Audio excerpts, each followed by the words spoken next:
Salve, salve, meus amigos, tudo bem? Professor Kleber Pinho. Vamos para o nosso terceiro dia da nossa meta semanal daqui no nosso curso de mentoria para o curso da OAB, tá? Para o 32º exame da ordem. Se você quiser saber de mais de nossas mentorias, mentoria para polícia, mentoria para analistas de tribunais, nos procure em nossas redes sociais, @prof.kleberpinho, Kleber com K. Vamos lá, meus amigos. Hoje, abrindo a nossa aula, né, meus queridos alunos da OAB, vamos falar sobre processo penal. E vamos falar de um ponto realmente que vai cair na sua prova. Pelo menos uma questão estará na sua prova da matéria de hoje. Uma até duas questões, tá? Recursos no âmbito penal é matéria cativa, é cadeira cativa na prova do exame de ordem. Por quê?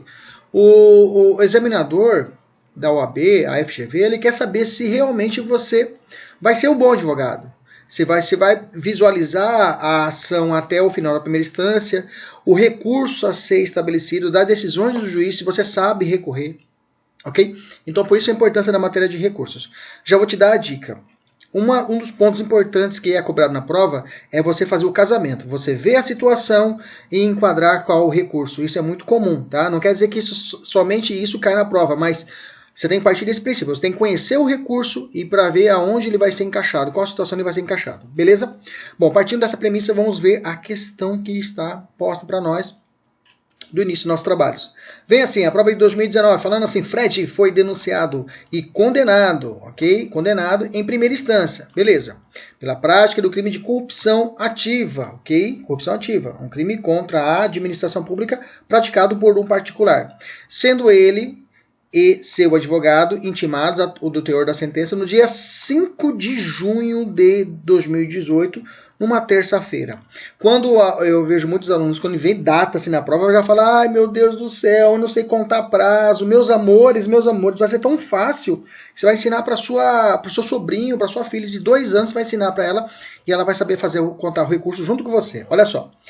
A juntada do mandado de intimação do réu ao processo, todavia, somente ocorreu dia 11 de junho. Perfeito. Então, eles foram intimados dia 5 e a juntada se deu dia 11 de junho. Beleza? Numa segunda-feira. Beleza. Considerando as informações narradas, o prazo para interposição de recurso de apelação pelo advogado de Fred, de acordo com a jurisprudência do Tribunal Superiores, será iniciado no dia seguinte à juntada do mandado de intimação, ou seja, dia 12 de junho, devendo a data final do prazo ser prorrogada para o primeiro dia útil seguinte, caso se encerre no final de semana. No dia da juntada do mandado de intimação, dia 11/6, devendo ser cumprido até o final do prazo de 5 dias, previsto na lei, ainda que este ocorra no final de semana. No dia da intimação, dia 5/6, independentemente da juntada do mandado, devendo ser cumprido até o final do prazo de 5 dias, previsto em lei, ainda que ocorra no final de semana. Letra D, do seguinte dia intimação, independentemente da juntada do mandado, devendo a data final do prazo ser prorrogada para o primeiro dia útil seguinte, caso se encerre no final de semana. Bacana. Vamos lá. Então, para responder essa questão, de forma indubitável, você tem que saber o que? Sobre recursos no processo penal. Você tem que saber principalmente o prazo, como se dá a contagem do prazo, como que se dá o prazo de contagem do recurso de apelação em particular, para a gente conseguir responder essa questão. Então vamos para cima. Vamos arrebentar, vamos destruir recursos. Vamos lá. Primeiro vamos nos localizar. Onde é que nós estamos? Nós estamos no título 2 do Código de Processo Penal, na parte dos recursos em geral. Ok? E aí eu tenho a parte desde o capítulo 1 até o capítulo 10. Tá? Tudo isso tratando de recursos. Só aviso que o último capítulo, capítulo 10 do habeas corpus e do processo, a gente não vai estudarmos hoje e nem a revisão criminal. Tá? Nem a revisão criminal. Ok? Os outros recursos, embargos, tribunal, apelação, os outros recursos, protesto do novo júri não resiste mais. E aí a gente vai estudar de forma a parte geral e a parte especial de alguns recursos. A gente não vai estudar todos os recursos, que realmente a gente vai estudar o filé, o que realmente cai na prova. Beleza? Vamos lá? Então vamos lá. Teoria geral dos recursos, artigo 574 até o 580. Nós vamos trabalhar em cima desses artigos. Em termos gerais, recurso tem a natureza jurídica de mero desdobramento do direito de ação, ou seja, o recurso, recolocar no curso, tá? Recurso não é uma nova ação, é a continuidade de um desdobramento do procedimento da ação penal, ok? A ação penal Depois do procedimento de conhecimento, vem a sentença condenatória, o passo seguinte é a execução da pena. Mas pode existir um desdobramento, um braço disso, que é a parte recursal, beleza? Então, primeiro ponto, nós temos que ver quais são as características dos recursos. Primeiro ponto é a voluntariedade, tá? Eu vou recorrer porque eu quero, tá? Se eu não quiser recorrer, você não precisa recorrer, tá? Aqui nós temos, é regido pelo princípio da voluntariedade, que está previsto no artigo 574 do CPP. Os recursos serão voluntários, excetuando-se, ou seja, tem exceção? Tem. Os seguintes casos em que deverão ser interpostos de ofício pelo juiz. Então, tem alguns recursos que deverão ser propostos pelo juiz, sem nenhuma provocação, ok? Em regra, a interposição do recurso depende exclusivamente do desejo da parte em recorrer, mas existe exceção à regra. Acabamos de ver aqui no artigo 574 que tem o recurso de ofício, está aqui. Excepcionalmente, não haverá voluntariedade, como, por exemplo, no caso de recurso de ofício ou duplo grau de jurisdição obrigatório, que estão contidos no artigo 574, inciso 1 e 2 do CPP. Olha lá. O recurso serão voluntários, excetuando de ofício, já lei lá em cima, né? Inciso 1, da sentença que conceder habeas corpus. Então, da sentença que conceder habeas corpus, automaticamente ela vai subir para o tribunal. Você pensa em recurso em escadinhas, né? Você vai colocar assim, a primeiro nível, o juiz de base, juiz singular, o juiz que vai proferir a sentença. Segundo nível, o Tribunal de Justiça. Terceiro nível, o STJ. Quarto nível, o STF. Então é uma escadinha que você vai progredindo até chegar à última instância, que é o STF. Ok? Beleza? Ou daqui absolver desde logo o réu como fundamento na existência de circunstâncias que exclua ou isente o réu da pena, tá? Lá do artigo 411, que é a absolvição sumária nesse caso, tá bom? 411 vai trazer a absolvição sumária. Se for nesse caso, se tiver uma situação de absolver o réu em uma situação do 411, que é a absolvição sumária, obrigatoriamente vai ter que subir o recurso para o Tribunal de Justiça, para o Tribunal Superior, beleza?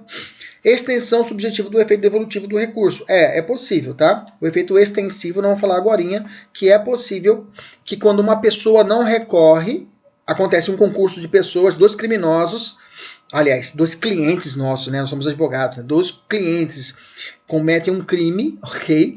Um só recorre e o outro recorre. Um só recorre e o outro não. Se esse que recorreu tiver uma decisão positiva, ela vai atingir esse que não recorreu? Agora embaixo a gente vai falar sobre isso. E isso é uma forma de não voluntariedade. A pessoa não quer recorrer, mas assim mesmo ela é beneficiada. Beleza?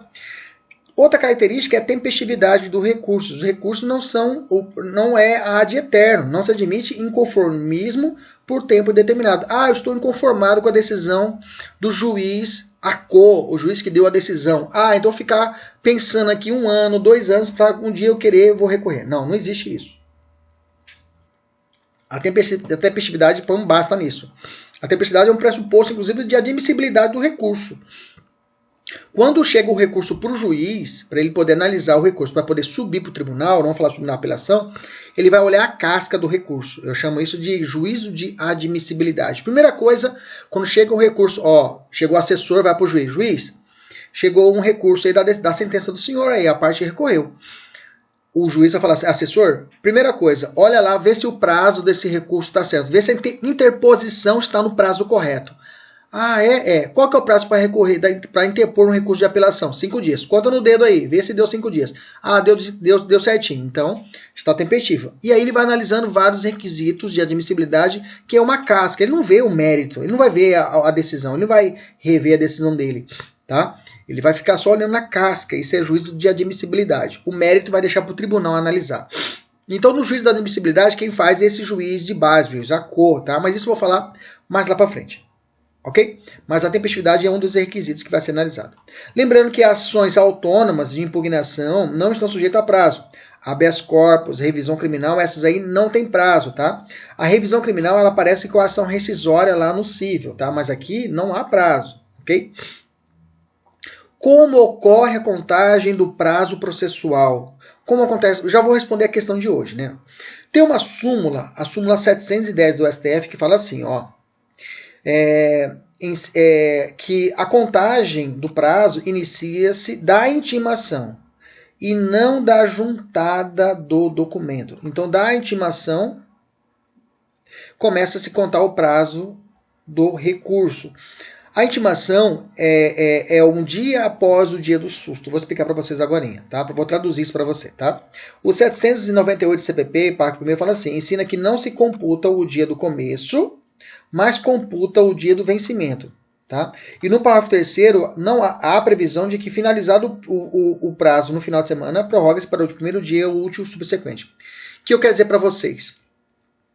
Prazo recursal penal não é igual ao prazo recursal do processo civil. Aqui é o modelo antigo, como era antes do processo civil, tá? Aqui no processo penal, se caiu o final de semana, prorroga, primeiro dia útil, subsequente. Não, civil também é assim. Só que aqui conta-se também o sábado e domingo. Professor, eu não entendi. Eu quero ir embora agora. Não quero mais. Negativo, força. Essa daqui é a última prova sua de primeira fase. Grava isso na sua vida. Eu quero que você crava isso. Essa daqui é a última prova. Escreva aí no caderno, escreva na folha, pregue no seu quarto, escreva: essa é a última prova que eu vou fazer na primeira fase. Vem comigo, preste atenção. Eu vou te dar a questão que nós vimos lá em cima. Olha só, vou te explicar como é que faz a contagem de prazo no processo penal. Muito fácil. Fred foi denunciado e condenado em primeira instância, tá? Aqui no caso eu acabei para vocês. Ele foi intimado dia 5 de junho. Então esse dado eu vou grifar. Numa terça-feira, beleza. A juntada do mandado de intimação se deu no dia 11. Gente, esquece, nem vou olhar o dado de juntada de mandado. Nem vou olhar. Nem olho. No civil eu preocupo, agora aqui não. Aqui o pau vai cantar. Vamos para esse mapinha aqui. Já, da sentença cabe apelação, né? O juiz deu uma sentença, não foi? Denunciado, primeira instância e condenado. Então teve condenação, teve uma sentença. Ok? Da sentença cabe qual recurso? Recurso de apelação. Aí você tem que saber que o prazo de apelação é 5 dias. Isso você tem que saber. Ok? 5 dias. Tem que decorar. 5 dias de apelação. Ok? 1, 2, 3, 4. Não dá para fazer 5 dias. Entendeu? Mas você tem que fazer 1, 2, 3, 4, 5. Apela. Então, quem é sentenciado, apela. 1, 2, 3, 4, 5. Pronto. Apela tem 5 letras. Olha lá. Quem é sentenciado, apela. Grava isso. Quem é sentenciado, apela. Quem é sentenciado, apela. Apela, conta quantas letras tem apela? 5 dias. 1, 2, 3, 4, 5 letras, 5 dias, ok? Grava isso. Quem é sentenciado, apela. Quem é sentenciado, apela. Quem é sentenciado, apela. Ou seja, quantos dias? 5 dias. Beleza? Então vamos lá. Que dia que ele foi intimado? Aliás, sexta-feira, uma terça-feira. Então, o dia que ele é intimado é o dia do susto. O que é isso? A pessoa assusta. Ai, meu Deus! Vou ser condenado. E agora? Meu Deus, meu Deus, meu Deus, meu Deus, meu Deus, fui condenado. O que eu faço? O direito penal, o processo penal fala: no dia seguinte, meu filho, começa a contar o seu primeiro dia de prazo. Entendeu? Então, no primeiro dia da intimação é o dia do susto. O dia do susto não conta prazo. Grava isso. Grava isso. No dia do susto, não conta-se o prazo. Começa a contar no primeiro dia seguinte. Ou seja, na quarta-feira. Beleza? É o primeiro dia da contagem do prazo. Então, quantos dias que é o recurso? Quem é sentenciado o quê? Apela. 5 dias. Então, eu vou contar. 1, 2, 3, 4, 5. Bom, caiu no domingo, professor, o prazo dele. E agora? Lembra a regrinha do 798? Parágrafo 3º, prorroga-se para o primeiro dia útil que subsequente. Segunda-feira é o prazo fatal do recurso. Difícil? Não é difícil. A prova vai falar assim: professor, e se falar que aqui é feriado? Se é feriado, o prazo vai para quando? Se primeiro dia útil subsequente, ou seja, dia 12/6. Professor, se falar que o fórum ficou de greve no fórum, estava fechado greve o fórum. Estava de greve o fórum. Beleza, o prazo final vai para o dia 13/6. Ok? Entendemos isso? Então, o prazo vai ser prorrogado para o primeiro dia útil subsequente. Professor, se ele foi intimado na sexta-feira. Sexta-feira o que é? Susto. Susto conta? Não. Ele vai contar a partir do primeiro dia útil, a contagem. Ok? A contagem vai se dar no primeiro dia útil. Então, sábado eu vou contar? Não. Domingo eu vou contar? Não. Segunda será o que? O primeiro dia do prazo, se ele for intimado na sexta-feira.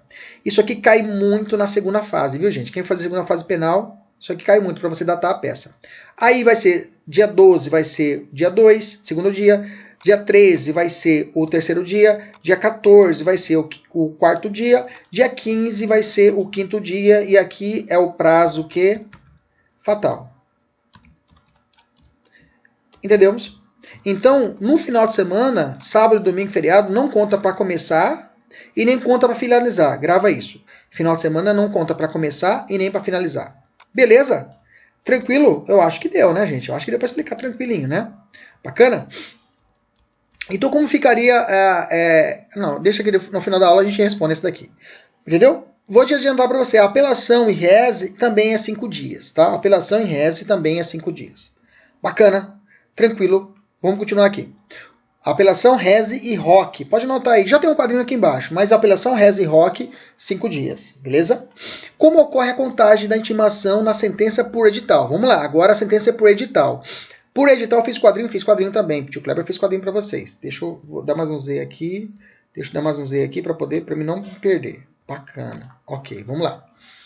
Se for contagem por edital, tá? Você vai saber o seguinte. O prazo da publicação, se o cara tomou uma PPL, o que é PPL? Pode traduzir aí, uma pena privativa de liberdade, e o tempo foi igual ou superior a 1 ano, o prazo do edital é 90 dias.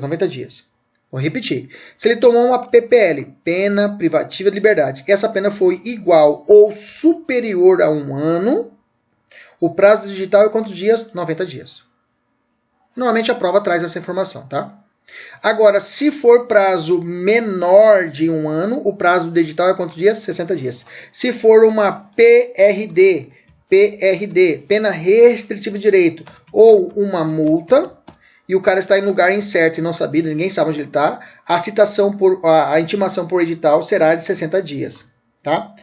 Mas, veja, o prazo do recurso não muda. Deixa eu te explicar, tá?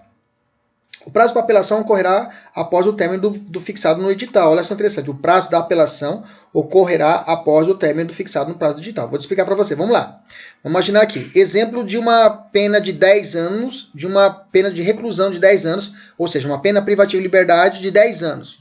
Qual que é o prazo do edital? 90 dias. O cara está em um lugar incerto e não sabido. Não sabe. Beleza.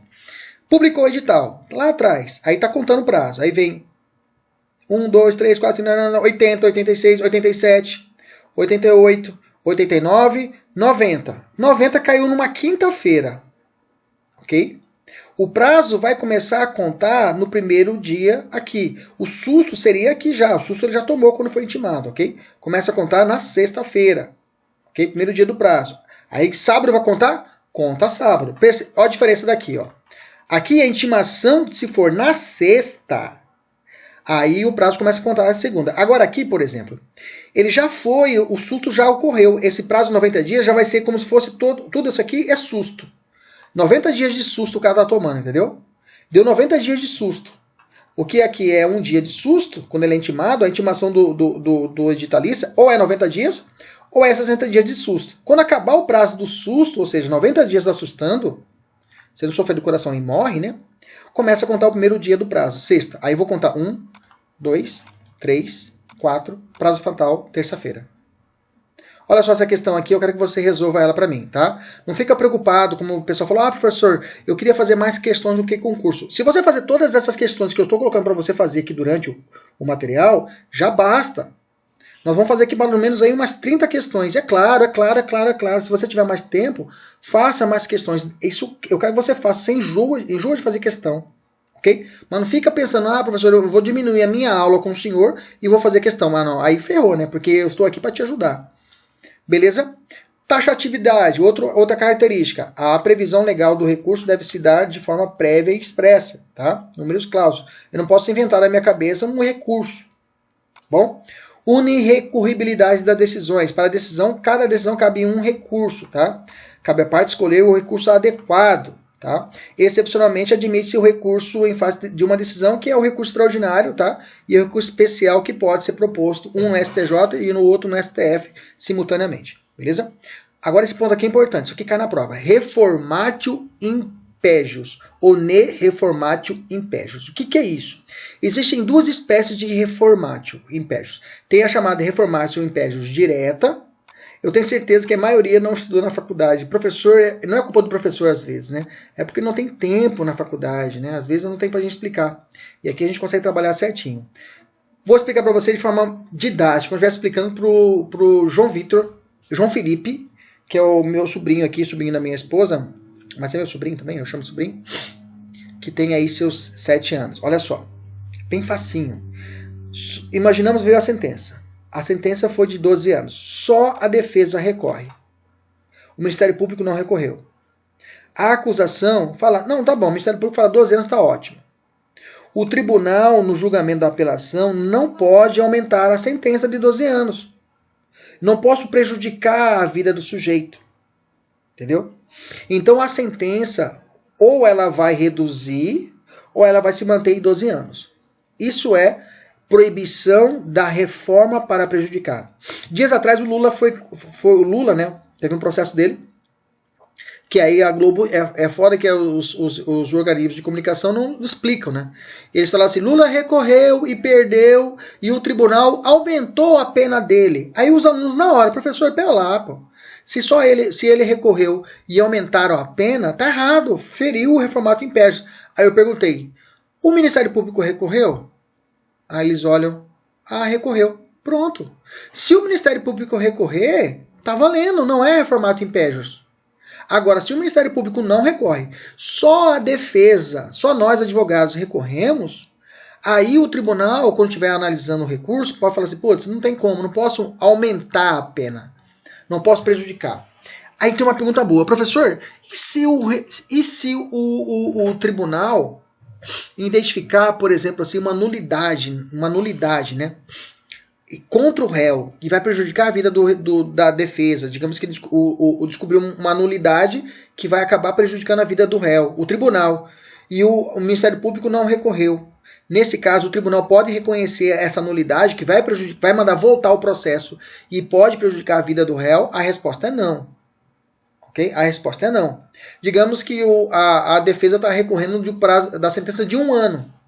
O Ministério Público fala, não vou recorrer. Beleza. Aí o tribunal identifica que no tribunal, o Ministério Público não recorre, só a defesa recorre. O Ministério Público olha, pera lá, tem uma nulidade aqui. Vou mandar voltar e vai fazer julgar tudo de novo. O tribunal pode fazer isso? Não. Se só a defesa recorreu, o Tribunal de Justiça não pode aumentar a pena que já foi dada e nem pode reconhecer uma nulidade que não foi mencionada em lugar nenhum.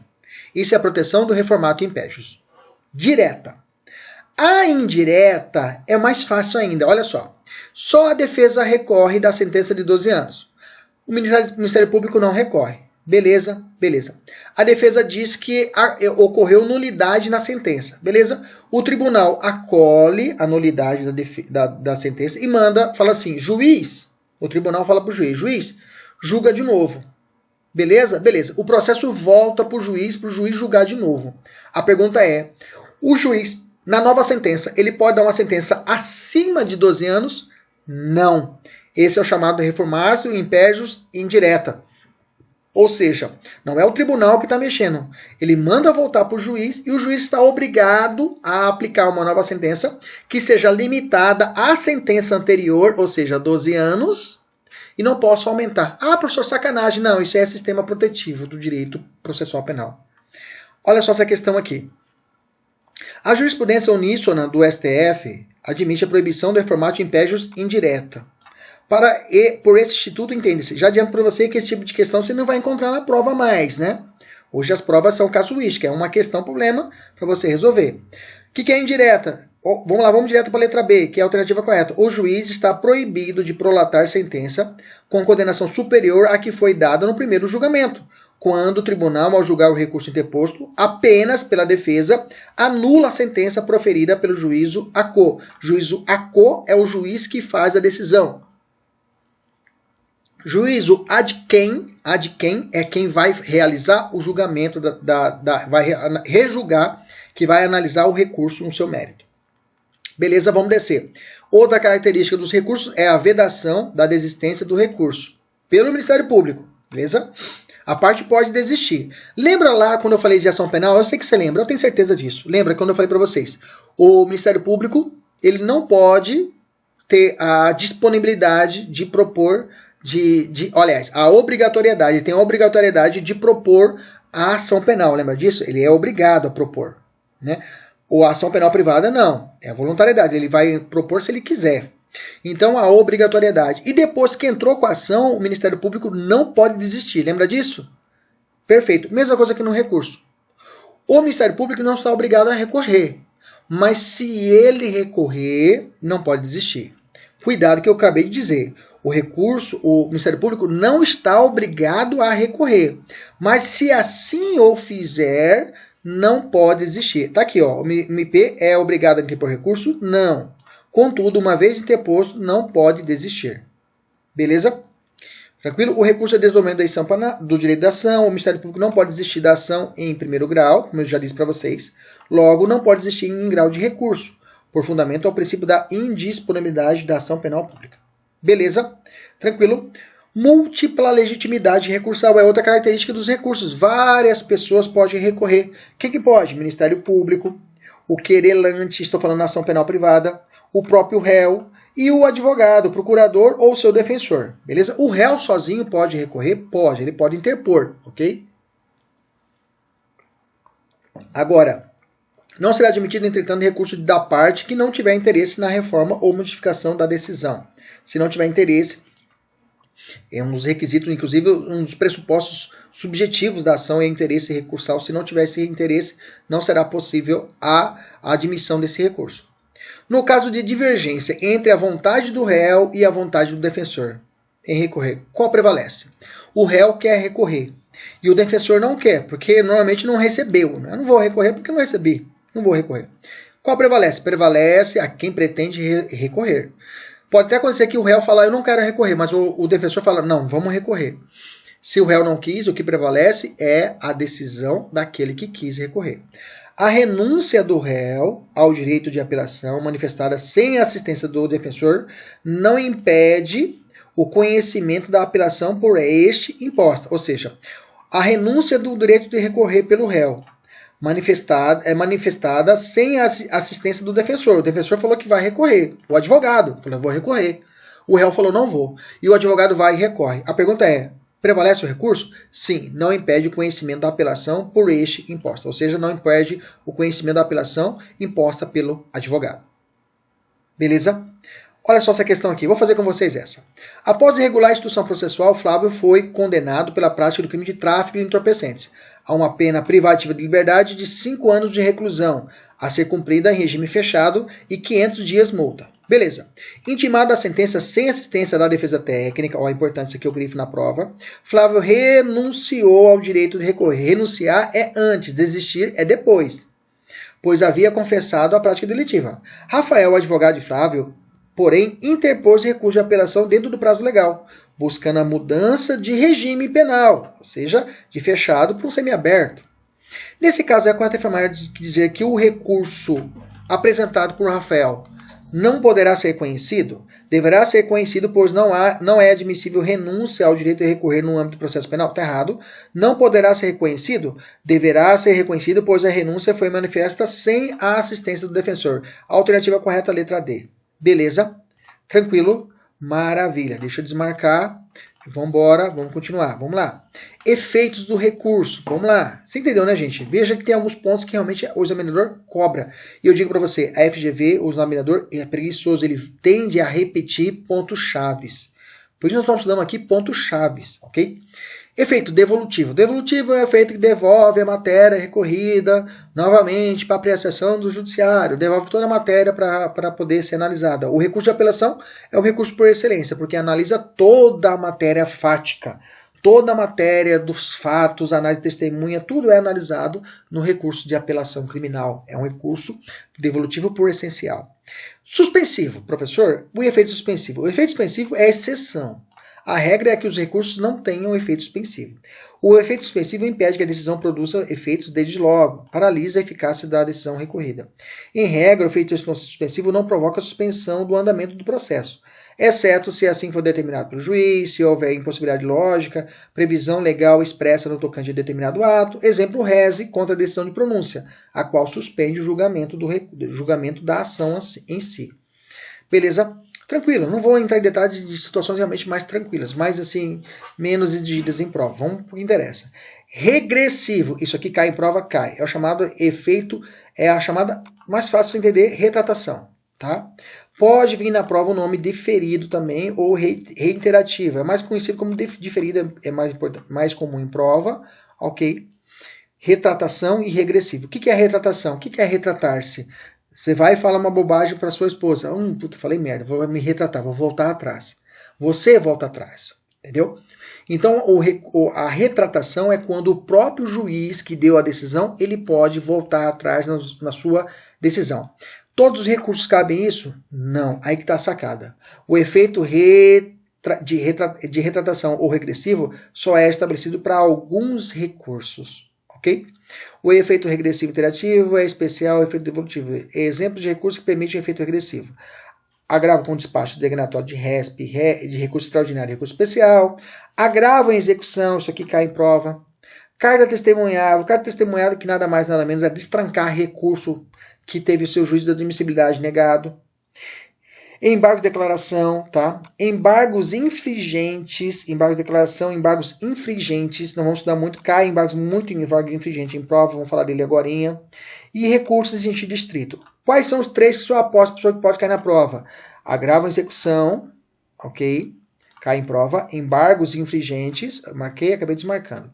E recurso em sentido estrito. Esses três sempre caem em provas, ok? Esse juízo de retratação. Carta testemunhal também, mas esses três mais ainda. O que é o efeito extensivo? Lembra que eu falei para vocês lá atrás do efeito extensivo? Vou falar aqui agora. Extensivo quer dizer o seguinte, quando uma pessoa, dois criminosos, dois clientes nossos, um quer recorrer e o outro não quer. Quando o tribunal der a decisão favorável para esse que recorreu, vai atingir aquele que não recorreu. O artigo 580 nos ensina isso. Fala assim, ó. No caso de concurso de agentes, a decisão do recurso interposto por um dos réus ser fundado em motivos que não sejam de caráter exclusivamente pessoal, aproveitará aos outros. Vamos entender isso. Caráter exclusivamente pessoal é uma condição que é só daquela pessoa. Não tem como esticar para outra. Por exemplo, se eu reconhecer uma situação de um privilégio, né? A pessoa ela cometeu o crime sob domínio de violenta emoção, logo em seguida a injusta provocação da vítima. É uma condição subjetiva do agente.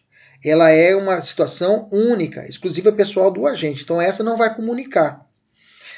Professor, me dá outro exemplo. Vamos para os exemplos de prova. Olha só essa questão aqui bacana de 2018. Falou assim, ó. Pedro e Leonardo foram condenados em primeira instância pela prática de crime de furto qualificado, a pena de 2 anos e 6 meses de reclusão e 12 dias multa, por fatos que teriam ocorrido quando Pablo tinha quantos anos? 18 anos. E Leonardo tinha quantos anos? 21 anos. Beleza? 18 anos e 21 anos na data, eles cometeram por fatos que teriam ocorrido quando, então, na data do fato, um tinha 18 e outro tinha 21. Vocês estão comigo? Beleza? Tranquilo. A pena foi aumentada, não sendo reconhecida atenuantes ou agravantes, nem causas de aumento de diminuição. Intimados da sentença, o promotor e advogado de Leonardo não tiveram interesse em apresentar recurso, mas o advogado de Pablo, que tinha 18 anos na época, ok, apresentou recurso de apelação. Por ocasião do julgamento do recurso, entenderam os desembargadores por reconhecer que o crime restou tentado. A tentativa é um caráter pessoal de uma pessoa ou é uma situação que não é pessoal? Não é pessoal. Não é pessoal. Então quer dizer que é tentado, quer dizer que não é um motivo pessoal, portanto ela vai estender para os dois criminosos. Tanto para o Pablo, tanto para o Leonardo. A pena vai ser diminuída. Porque a tentativa é uma causa de diminuição da pena. Perfeito, bacana, deu certo o recurso. Beleza? Então uma parte do acorda, uma parte do recurso deu certinho para os dois, que foi reconhecimento atenuante. E a atenuante não é caráter pessoal, então aproveita para os dois. Continua a questão. Bem como que deveria ser aplicada a atenuante da menoridade relativa de Pablo. Porque na data do fato ele tinha quantos anos? 18. E Leonardo tinha quantos anos? 21. Mas 21 não tem? É o seguinte. Tem no Código Penal, no artigo 64, uma atenuante que fala: se na data do fato o sujeito é entre 18 anos, maior de 18 e menor de 21, ou seja, menor de 21 anos e maior de 18, se ele está nesse mês. Então, se ele tiver 19, 18, 19, 20 anos, ele vai ganhar uma diminuição da pena, ok? Mas isso é exclusivo do Pablo. Porque é uma hipótese que vai se aplicar só para ele. Porque no dia do fato ele tinha quantos? 18. E o Leonardo tinha quanto? 21. 21 não pega a atenuante. A atenuante só para em quem tem maior de 18 e menor de 21. Então não dá para o Leonardo. Então nessa parte só vai ser beneficiado a quem? Fala para mim. O Pablo. Perfeito? Olha, vamos ver as alternativas. Olha lá. Não poderá ser estendido a Leonardo, tendo em vista que houve transjugado da sua condenação. Errado. Poderão ser integralmente estendidos a Leonardo, aplicando atenuante e a causa de diminuição da pena. Não. Poderão ser parcialmente estendidos a Leonardo, aplicando-se a causa de diminuição da pena, que é a tentativa, bacana, mas não a atenuante da menoridade, porque na data do fato ele tinha 21 anos, ou seja, ele não era menor de 21 anos, ele tinha 21 anos. Bacana? Alternativa letra C. Gente, fácil, não é difícil. Não é difícil. Se for exclusivamente pessoal, professor, como eu vou saber que é exclusivamente pessoal? Normalmente a prova vai trazer para você que a pessoa, aquela condição é só dela. A pessoa não sabia que existia essa atenuante, então você já guarda. Artigo 64, dá uma olhada no 64 e vê as atenuantes lá. Beleza? Tranquilo? Vamos evoluir, vamos lá. Resolve essa 43 aqui para vocês, essa aqui para vocês, tá? Tem a ver com a matéria. Beleza? Vamos evoluir. O efeito extensivo também pode ser aplicado às ações autônomas de impugnação. Habeas corpus. No habeas corpus também é possível esse efeito extensivo que eu acabei de explicar para vocês. Tem o efeito translativo, que é a devolução ao órgão adquirente de toda a matéria não atingida pela preclusão.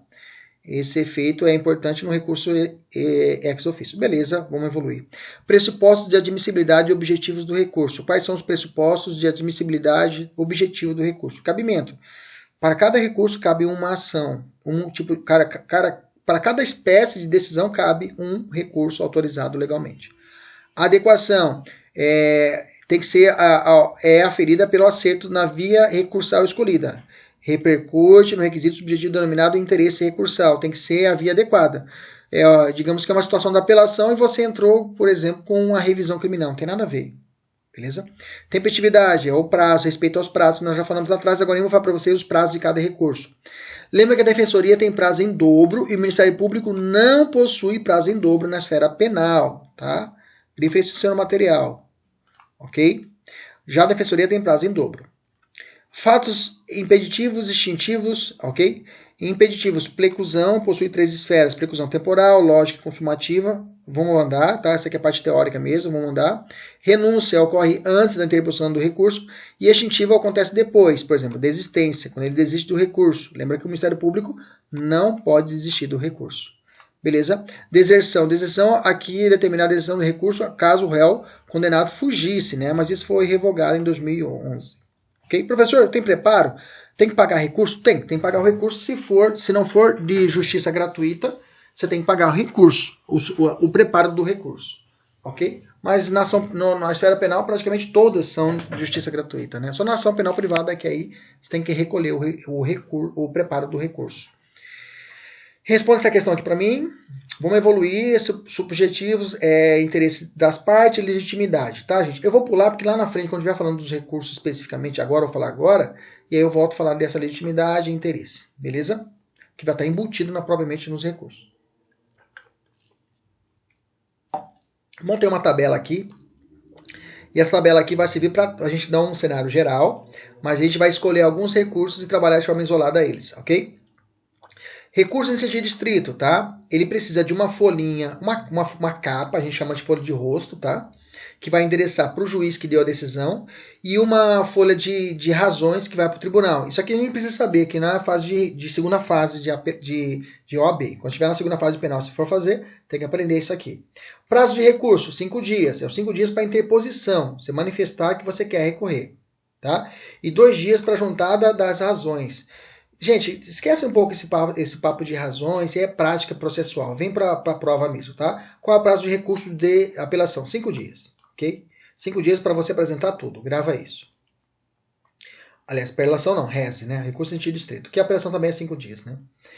Contra razões, ok? Por exemplo, se o Ministério Público recorrer, você tem um prazo de contrarrazoar. A contrarrazões é 2 dias somente, tá? Não é 5 dias. Ok? Agravo a execução, prazo de 5 dias para agravar de uma decisão. Agravo a execução só é cabível na fase de execução, tá? São as decisões do juiz da execução penal. Beleza? Você vai encontrar no própria lei de execuções penais, na súmula 700, vai falar do prazo de 5 dias, que é utilizado. Aqui também tem o efeito regressivo, tá? O juiz pode retratar-se, pode voltar atrás. No agravo a execução nós já falamos atrás. Ok? Apelação. Apelação tem que ter uma folha de... A execução penal também tem que ter uma folha de rosto, né? Para o juiz que deu a decisão e para o tribunal. Apelação, mesmo se tem que ter uma folha de rosto para o juiz que deu a decisão e para o tribunal. Apelação 593 e 82 do Juizado Especial Criminal. Cuidado, o prazo do Juizado Especial Criminal da apelação é 10 dias. Para a vara comum, 5 dias. Ok? Beleza? Contra razões de apelação, tá? Mesma coisa, só que o prazo é de 8 dias. As contrarrazões não tem tendência a cair em prova, viu, gente? Tá?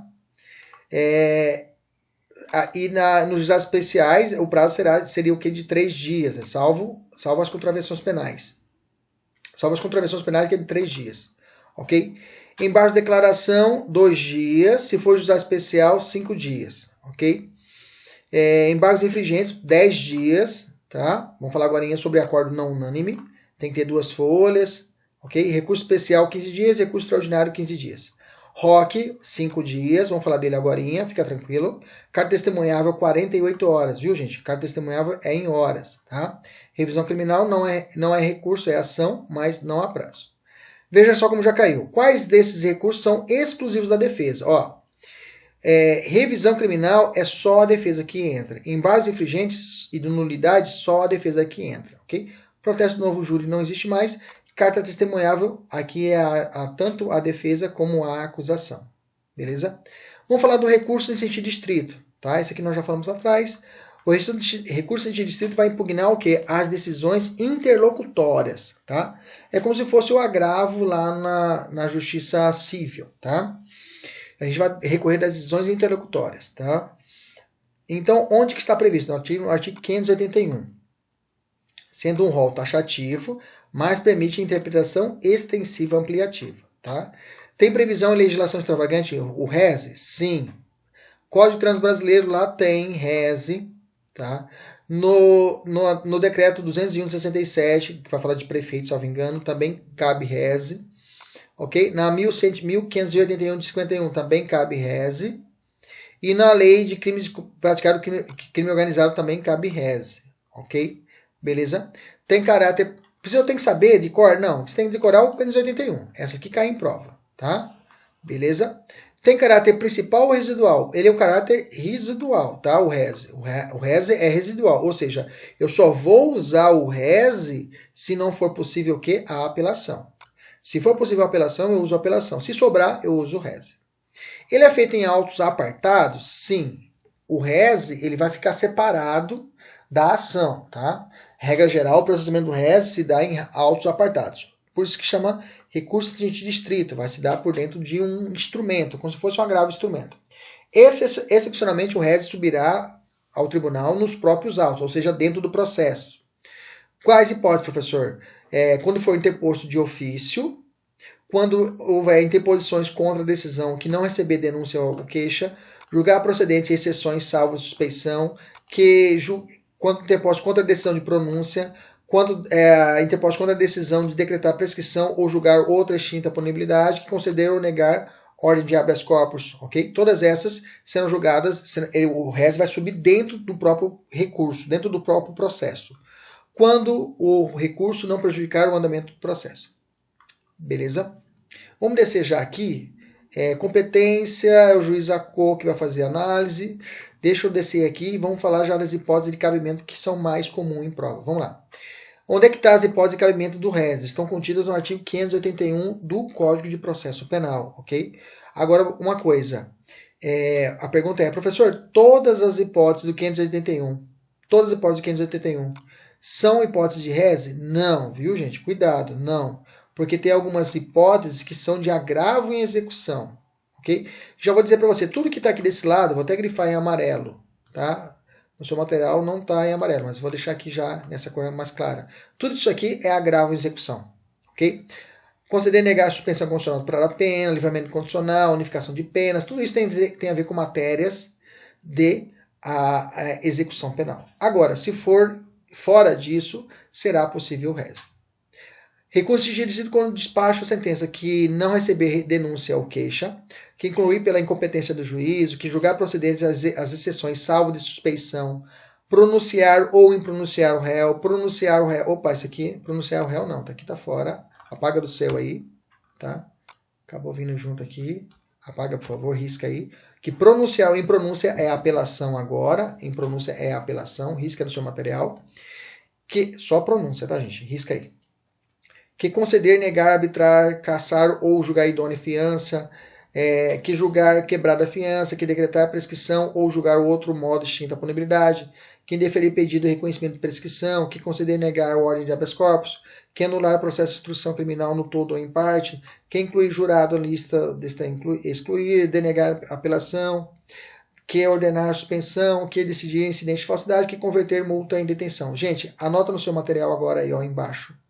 Inciso 25, que veio agora com o pacote anticrime, que recusar homologação à proposta de acordo de não persecução penal. Isso também cabe réis. Acordo de não persecução penal, artigo 28. Pode anotar, isso aqui vai cair na prova. Caso o juiz não quis homologar essa proposta, qual recurso? Recurso em sentido estrito. Vamos ver cada inciso. Agora eu passei de en passant, que eu quero ver um inciso de cada vez e vamos mastigar os incisos e fazer questão. Primeiro, que não receber, olha a negativa, não receber a denúncia ou a queixa. Foi proposta a queixa, foi proposta a denúncia, o juiz recusou, não vou receber. Qual é o recurso? Recurso em sentido estrito. Professor, se for o inverso, se o juiz receber a denúncia, cabe recurso? A resposta é não. Ok? Pode existir habeas corpus se faltar justa causa para a ação penal. Se não recebeu, reze. Se recebeu, não cabe reze, não cabe nenhum recurso, é possível habeas corpus, ok? Resolva essas duas questões para você treinar. E dessa aqui, cuidado. Mesmo que seja rejeitada a denúncia ou a queixa, o futuro réu deve ser intimado para apresentar contra-razões ao reze, apresentado, mesmo que tenha sido nomeado por um defensor dativo, sob pena de nulidade. Isso é a súmula 707 do STF. Deixa eu te explicar. Seu cliente está esperando, ele sofreu um inquérito policial, você divulgou para ele já está em casa. Puta, doutor, eu vou ser denunciado. O juiz vai receber a minha denúncia e vou ser processado, tô lascado. Você fala para o seu cliente, não, espera, porque há graves indícios que o inquérito está morto. Então o juiz não vai receber essa denúncia. Batata, o juiz vai e não recebe a denúncia. Você fala, yes, cara, que massa, eu sou foda. Estou foda. Estudei com o professor Kleber, professor Neto, sou foda. Só que aí o Ministério Público recorre. Entra em recurso em sentido estrito e esse recurso vai para o tribunal. A pergunta é, você com seu cliente vai ser intimado para apresentar contra-razões? Sim, deve. Mas professor, você não é réu ainda, não interessa. O processo penal pensa assim, o STF pensou, não interessa para ele agora. Mas se o tribunal lá entender que deve ser recebida a denúncia, o seu cliente vai ser processado. Então, mate o processo no nascedouro. Então, é possível que você possa recorrer da decisão a favor, recorrer da decisão no sentido, aliás, contra-razoar e dizer que o juiz está certo. Olha, tribunal, o juiz está certo, não é para receber mesmo. Veja como caiu. Vitor foi denunciado pela prática de um crime de peculato. O magistrado, quando dá análise da inicial acusatória, decide rejeitar a denúncia, em razão de ausência de justa causa. O MP apresentou recurso em distrito, sendo os autos encaminhados ao tribunal de imediato para a decisão. Todavia, Vitor, em consulta ao sítio eletrônico do Tribunal de Justiça, toma conhecimento da existência do recurso do Ministério Público, razão pela qual procura seu advogado e demonstra preocupação com a revisão da decisão do juiz de primeira instância. Considerando as informações narradas de acordo com a jurisprudência do STF, o advogado de Vitor deverá esclarecer que ele deveria ter sido intimado para apresentar contrarrazões, apesar de ainda não figurar como réu, mas não tão só como denunciado. Ainda faltou um trechinho, sob pena de nulidade. Bacana? Resolva essas duas questões para você que tem tudo a ver com a matéria. Dá o pause e resolve agora. Vamos lá. 3. Eu pulei o 2, eu coloquei os mais importantes aqui. Que julgar é procedente às exceções, salvo de suspeição, tá? Quais exceções que vão caber o réu? Julgar procedente a exceção. Coisa julgada, litispendência, incompetência e legitimidade, tá? Qual o motivo de não caber réis na exceção de suspeição? Por quê? Se o juiz acolhe a exceção, prontamente deverá se encaminhar aos autos ao seu substituto. Se o juiz fala, não, realmente eu sou amigo íntimo aqui do advogado, ok? Ou do réu, ele joga bola, joga golfe comigo, então eu já reconheço e ele já passa para o substituto. Então não vai caber da suspeição réis, porque o juiz já acolheu, ele viu que é suspeito. O advogado falou, o senhor é suspeito, o Ministério Público fala, você é suspeito, você não pode ficar aqui. Ok? Cabe recurso dessa decisão se o juiz falar assim, não, realmente eu sou suspeito, eu vou passar para o meu substituto. Acabou, não tem o que recorrer, não existe reze. Se ele rejeita os autos, serão imediatamente encaminhados ao tribunal para que julgue em definitiva a matéria. Ou seja, se o juiz falar assim, não, eu não sou suspeito, automaticamente, dessa decisão que ele falou que não é suspeito, o processo já vai automático para o tribunal. Então não precisa de recurso. Ok? Que pronunciar o réu, ok? Já falei. Se configurar em pronúncia ou absolvição sumária ao tribunal do júri, qual recurso será cabível? Apelação, ok? Se for em pronúncia, cabe apelação. Se for absolvição sumária, também cabe apelação. No caso da decisão de pronúncia, o rese pode ser interposto pelo réu ou pelo Ministério Público. Sim, tendo em vista que a pronúncia pode ser rejeitada, por exemplo, as qualificadoras, além disso, o STF reconhece a legitimidade do assistente de acusação para interpor rese contra a decisão de pronúncia. Então, contra a decisão de pronúncia, cabe recurso tanto da defesa como da acusação. Ok? Que conceder, negar, arbitrar, cassar ou julgar idônea a fiança, indeferir requerimento da prisão preventiva ou revogar a conceder liberdade provisória ou relaxar a prisão em flagrante. Cabe interpretação, nesse caso, cabe interpretação extensiva do rol do 581 contra a decisão que negar requerimento de prisão temporária. O delegado pediu o Ministério Público requereu a prisão temporária no devido sujeito. O juiz negou. O Ministério Público pode recorrer para o tribunal um recurso de distrito. Ou revoga a prisão preventiva, o juiz vai e revoga a prisão temporária. O Ministério Público pode recorrer? Pode. Ou concede medidas cautelares diversas da prisão. Aí a defesa pode recorrer? Pode. Com fundamento no inciso 5 de interpretação extensiva. A decisão do juiz que revoga a medida cautelar diversa de prisão de comparecimento periódico em juízo pode ser impugnada por meio de reze? Sim, isso aqui já é decisão do STJ.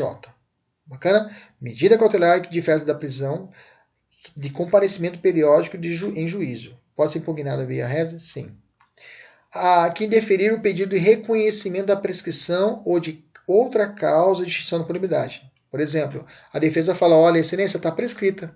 Acabou, está prescrita a ação penal. Conta no dedo aí, está prescrito. O juiz fala, não está prescrita. Ah, é? Então vou recorrer. Vou recorrer em sítio de distrito. Olha só essa questão. É para você, mas eu vou fazer com você agora. O advogado Josefina ré em processo criminal, entendendo que entre o recebendo a denúncia e o término da instrução ocorreu uma prescrição da pretensão punitiva estatal. Apresentou requerimento antes mesmo do oferecimento das alegações finais de reconhecimento da extinção da punibilidade do agente, sendo pedido imediatamente indeferido pelo magistrado. Intimado, caberá ao advogado Josefina discordar da decisão, apresentar qual recurso? Indeferimento de reconhecimento de prescrição, qual recurso? Reze no prazo de 5 dias. que conceder ou negar ordem de habeas corpus. Fique atento aqui, tá, gente?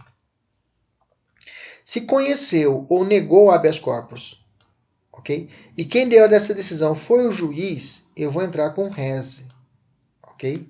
Vou entrar com reze. Se eu entrei com um habeas corpus no tribunal, ok? Houve a negativa do habeas corpus. Ó, entrei com o habeas corpus direto no tribunal. Eu não passei aqui para o juiz de baixo. Fui direto para o tribunal entrar com o habeas corpus, ok? O tribunal recusou. Cabe qual recurso? Cabe o ROC para o STJ. O recurso ordinário constitucional. Repetindo, se o juiz aqui embaixo, ok? Eu pedi para ele libertar o meu cliente por uma decisão do delegado de forma injusta.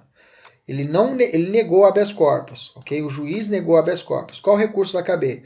Vai caber reze para o Tribunal de Justiça do recurso do juiz que negou o habeas corpus do meu cliente, que estava preso injustamente por uma questão do delegado, por exemplo.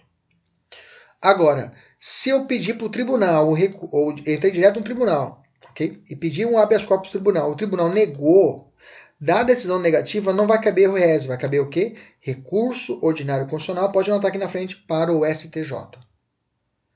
Beleza? Resolva essas duas questões que tem tudo a ver com o que eu acabei de falar e vai encaixar perfeitamente como uma luva. Ok? Vamos evoluir. Que denegar a apelação ou julgar deserta. Negar a apelação, lembra lá dos pressupostos processuais, que é a casca do recurso? Lembrou? Então, quando o juiz, ele analisa, quando chega para ele a apelação pelo assessor, ó, juiz, ele recorreu, ele vai analisar a admissibilidade. Ele falou, olha, juiz, a parte interpôs o recurso de apelação no prazo de 6 dias, e é 5 dias. Opa, segura o recurso. Não conhece do recurso, o recurso já morre no começo, nem sobe para o tribunal. Nesse caso, se for negar o segmento da apelação, ok? Que foi pelo juiz, qual o recurso cabível? Reze. Se for negado o reze, digamos assim, o reze é 5 dias, né? E negou, e ele, digamos que o assessor contou o prazo, falou, ó, o prazo entrou em 8 dias. Qual recurso para poder combater a decisão que negou o segmento? Carta testemunhável. E os outros recursos? Carta testemunhável. Carta testemunhável é esse recurso que é utilizado para poder destrancar, que a gente chama o recurso. Quando o recurso ele é preso no seu primeiro juízo de admissibilidade, que é aquele juízo dos requisitos formais, intrínsecos e extrínsecos do recurso. Beleza? Repetindo, se negou seguimento à apelação, qual é o recurso? Reze. Negou seguimento ao reze, carta testemunhável. Se negou seguimento aos demais recursos, carta o quê? Testemunhável. Resolva essa questãozinha aqui, tem tudo a ver com a matéria e vamos evoluir. Que ordenar a suspensão do processo em virtude de questão prejudicial, ok? Cabe reze, decisão que defere a produção antecipada de provas com base no 366 do CPP. Produção antecipada de provas, sim, cabe, tá? Cabe. Eu peço uma testemunha que vai morrer na fase de inquérito. Vai morrer a testemunha. Se eu ouvir ela ali como testemunha, o Ministério Público, o delegado ouvir, vai ser como se fosse uma peça de informação. Não vai ser um testemunha, assim, uma prova testemunhal que houve contraditória para a defesa. Porque no inquérito não há contraditória para a defesa. O que faz o Ministério Público? Olha, eu quero, ou a defesa, eu quero que o senhor juiz vá até lá comigo no hospital, todo mundo, com o escrivão, todo mundo ali, o delegado, todo mundo, o senhor com o seu assessor, e vamos colher o testemunho ali, todo mundo, em loco.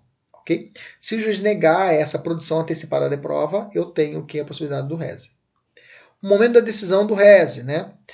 3 regras. Se a decisão for anterior à sentença condenatória absolutória, talvez seja cabível o reze, verificar o 581. Se a decisão estiver contida na sentença condenatória absolutória, o recurso à apelação. Já falei isso lá atrás para vocês, né? Que o recurso de reze, ele é subsidiário. Só vou usar se não for possível a apelação. Tempestividade, já falei 5 dias. 5 dias para interposição e 2 dias para razões.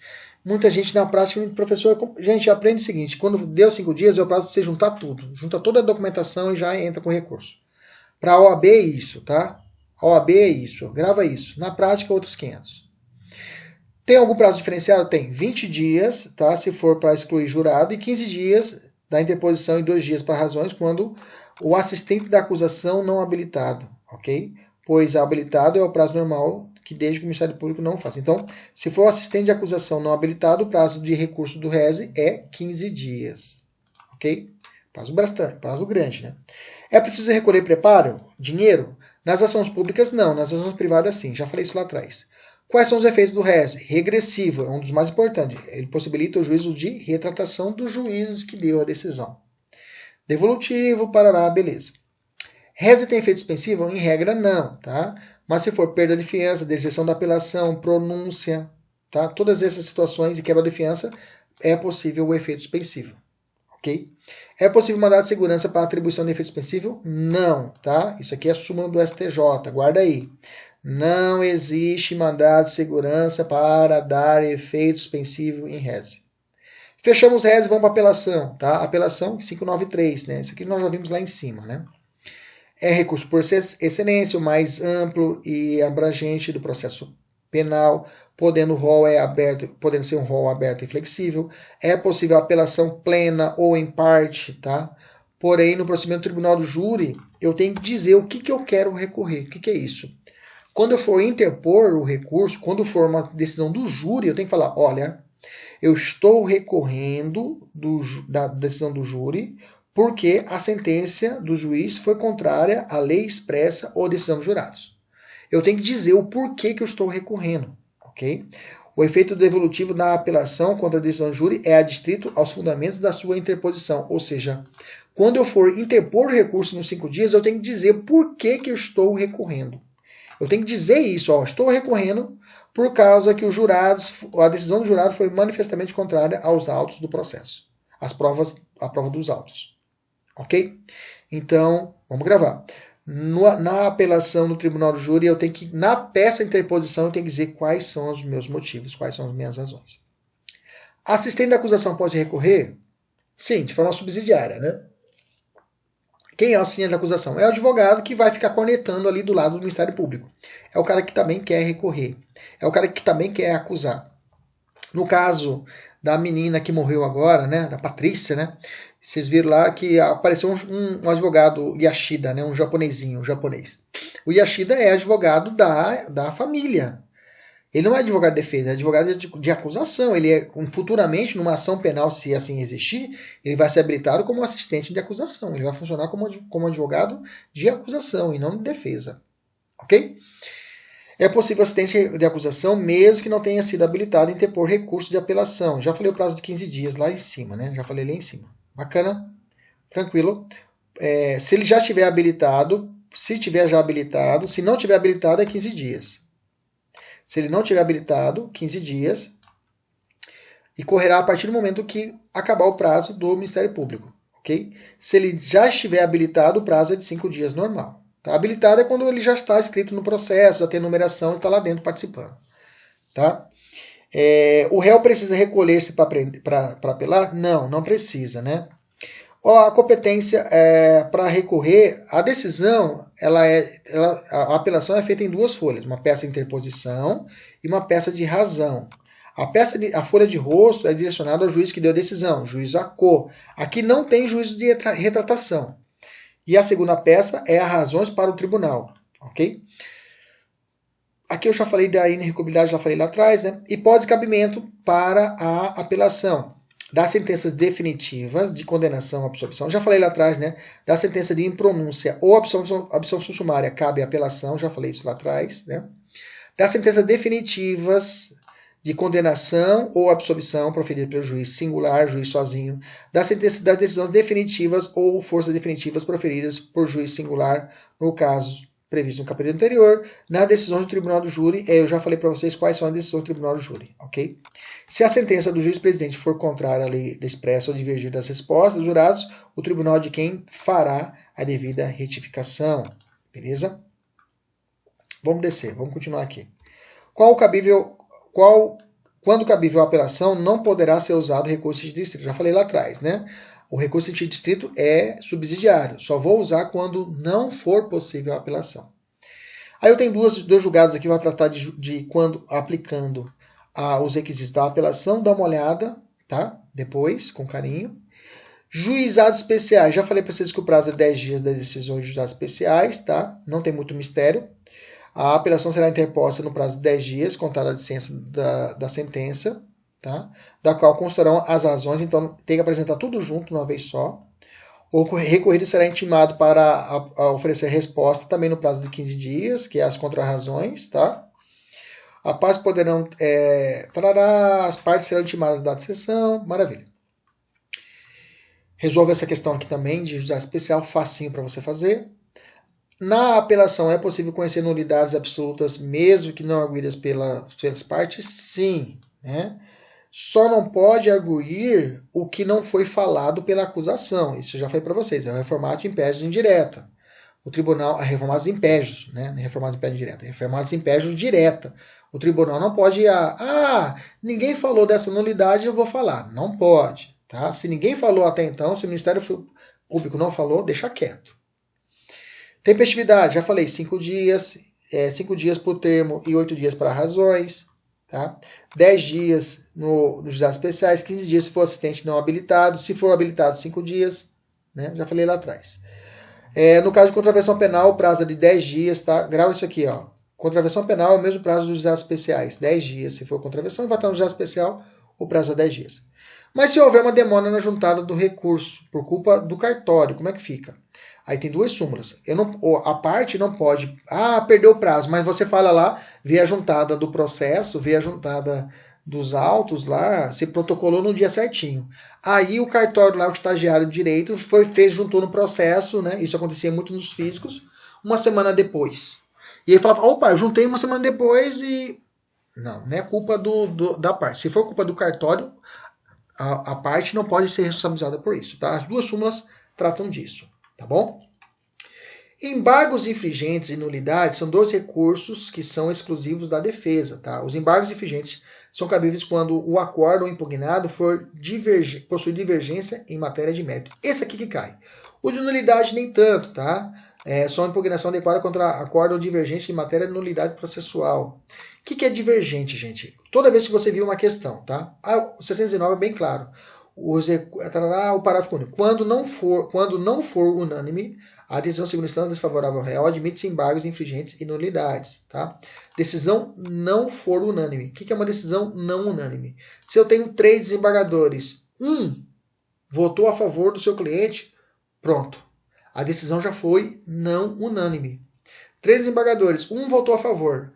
Beleza. O que você vai fazer? Você vai entrar com embargos infringentes no prazo de 10 dias para poder fazer valer esse voto vencido, né? Fala, olha, um de vocês tá comigo. Ele tá certo. Vocês têm que ouvir ele. Em 10 dias você vai poder fazer isso. É os embargos infringentes. Gente, cai muito embargo infringente. Você não sabe, imagina tanto. Olha tanto de questões que eu tenho aqui para vocês fazerem. Tá? Essas duas questões aqui são básicas de embargos infringentes. Eu quero que você faça agora. Tá? Seguindo esse raciocínio. Deixa eu só marcar para você aqui. Olha lá, Miguel foi denunciado, tarará. E professor, o texto é muito grande. Vou falar para vocês, tem que acostumar a ler mesmo, tem que fazer a sua vista ficar acostumada a ler texto grande mesmo. Ok? Vai se acostumando. Não vou ficar passando a mão na cabeça, não. Agora é a hora de dar aquele cascudo mesmo para depois a gente ir pro churrasco. Vem comigo, força, joga duro. A sentença foi integralmente mantida. Todos os embargadores que participaram do julgamento votaram pelo não acolhimento da preliminar de manutenção da condenação.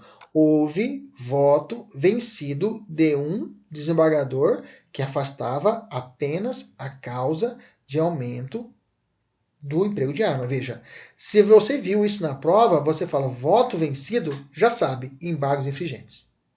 Ok? Já sabe, embargos infringentes. Você vai olhar já o prazo, pode buscar e tentar marcar a questão. Aqui embaixo, vamos tentar achar aqui, ó.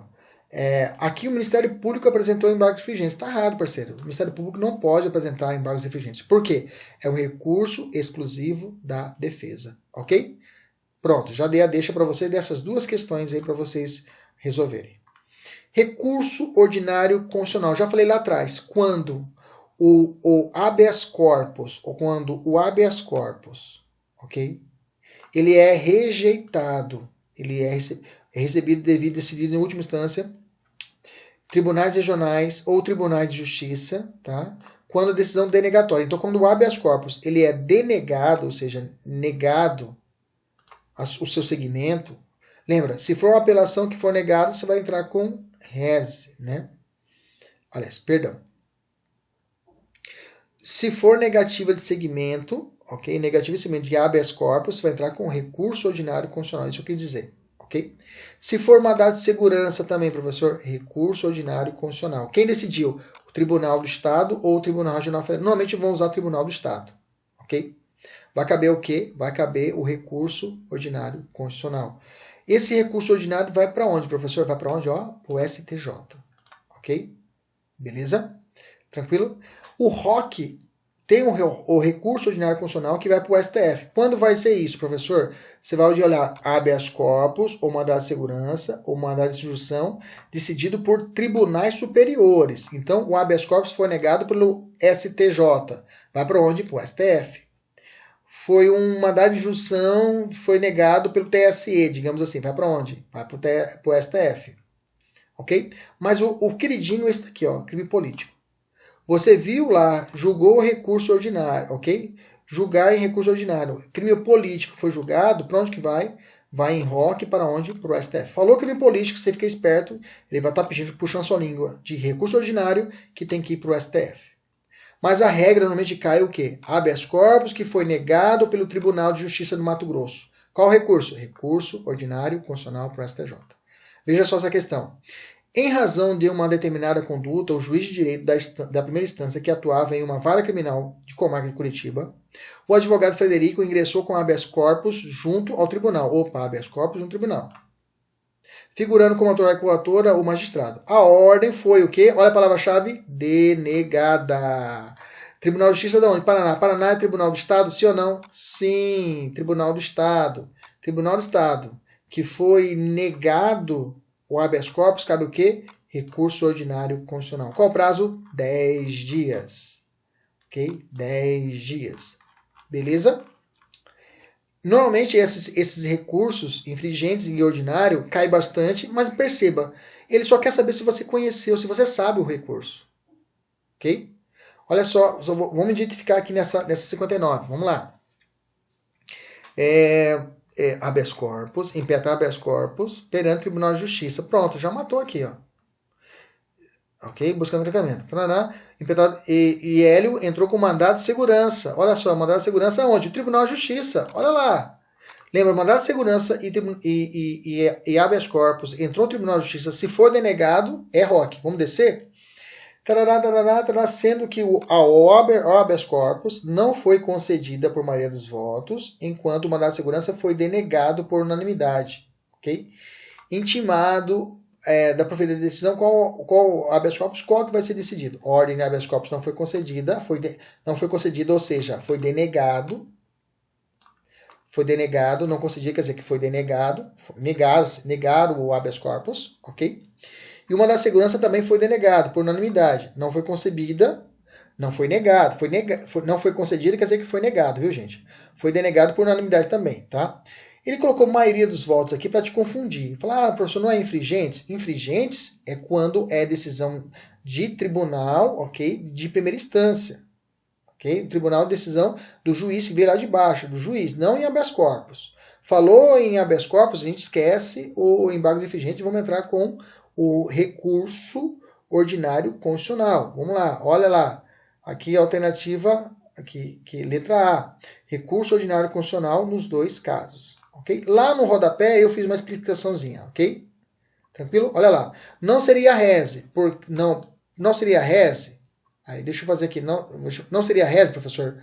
Não, porque este recurso impugna a decisão de primeiro grau. Okay? A questão falou em maioria dos votos e não unânimes. Nisso, por que não cabe embargos infringentes? Não cabe embargos infringentes, pois o habeas corpus e o mandado de segurança são ações e não recurso. Quando eu ver recurso que foi julgado, ok? Recurso que foi julgado por não unânime, se for recurso não unânime, aí é embargos infringentes.